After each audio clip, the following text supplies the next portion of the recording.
ماں کے سنگھرش کی کہانی۔ 22 سال کا جوان لڑکا بازار جا رہا تھا۔ آج اس کے جیون کی پہلی کمائی یعنی کہ اس کی پہلی سیلری آئی تھی۔ اپنی پہلی کمائی سے وہ اپنی ماں کے لیے چپل خریدنا چاہتا تھا۔ بازار میں ایک اچھی سی چپل کی دکان دیکھ کر وہ اس کے اندر گیا۔ دکان والے سے کہا، "سیٹھ جی، لیڈیز کے لیے ایک جوڑی اچھی چپل دکھائیے۔" دکان والے نے لڑکے کو چپل کا ناپ پوچھا۔ لڑکے نے کہا، اس کے پیروں کا ناپ تو نہیں پتا، لیکن اس کے پاس اس کی ماں کے پیروں کی ایک آکرتی ہے، اور پوچھا کہ کیا وہ اس آکرتی کو دیکھ کر اس کے حساب سے صحیح چپل کی جوڑی دے سکتے ہیں یا نہیں۔ دکان والا لڑکے کی بات سن کر آشچریہ چکت تھا۔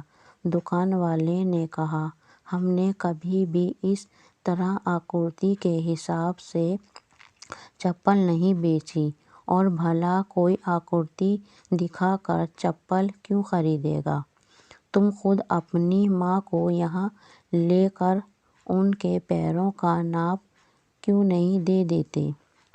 لڑکے نے کہا، "وہ شہر میں رہتا ہے اور اس کی ماں بہت دور گاؤں میں رہتی ہے۔ اس کی ماں نے جیون میں کبھی بھی چپل نہیں پہنی ہے، پھر بھی اس نے بہت محنت کر کے مجھے پڑھایا لکھایا اور اس قابل بنایا کہ میں اچھی نوکری کر سکوں۔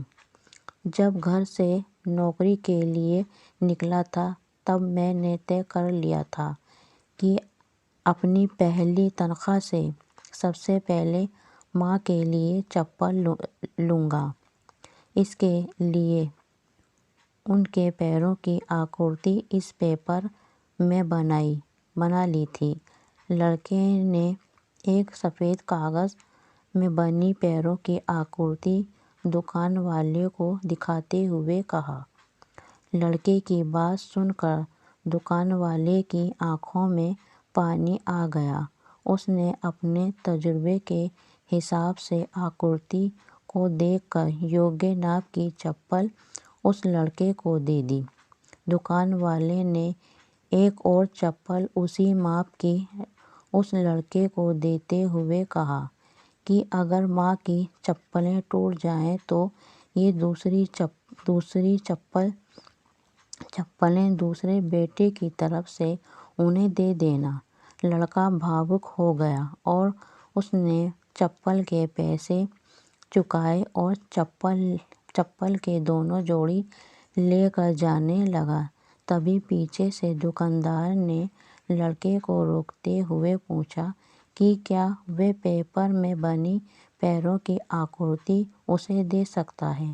لڑکے نے دکاندار کو اپنی ماں کے پیروں کی آکرتی بنی ہوئی پیپر دے دیا اور وہاں سے چلا گیا۔ دکاندار نے چتر کو اپنے دکان میں بنے دیو گھر میں رکھ دیا۔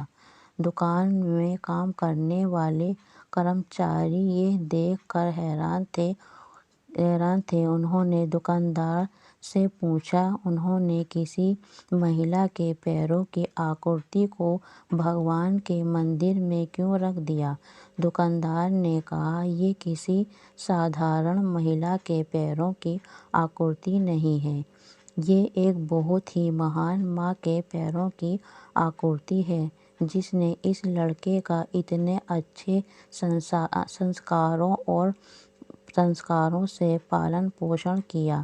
اس لڑکے کی ترقی کو کوئی نہیں روک سکتا، اور مجھے بھروسہ ہے کہ ان پیروں کی کرپا کی وجہ سے ہماری دکان بھی ہمیشہ ہری بھری رہے گی اور دکان اچھی چلے گی۔ دنیا میں ماں ہر کسی کی ہوتی ہے، بنا ماں کے جیون سمبھو نہیں، لیکن بہت کم خوش نصیب لوگ ہوتے ہیں جو ماں کا مہتو سمجھتے ہیں اور انہیں ہمیشہ خوش رکھنے کا پریاس کرتے رہتے ہیں۔" تو دوستو، ماں کی ممتا کا کوئی مقابلہ نہیں، وہ تو بھگوان کا وردان ہے۔ ماں کی گود میں سکون ہے، ماں کی آنکھوں میں پیار ہے، ماں کی دعاؤں میں اثر ہے۔ ماں کی زندگی میں اتار چڑھاؤ ہوتے ہیں، لیکن ماں ہمیشہ اپنے بچوں کے لیے کھڑی رہتی ہے۔ تو دوستو، آج جو کہانی آپ نے سنی وہ آپ کو کیسی لگی؟ مجھے ضرور بتائیے گا۔ دھنیہ واد۔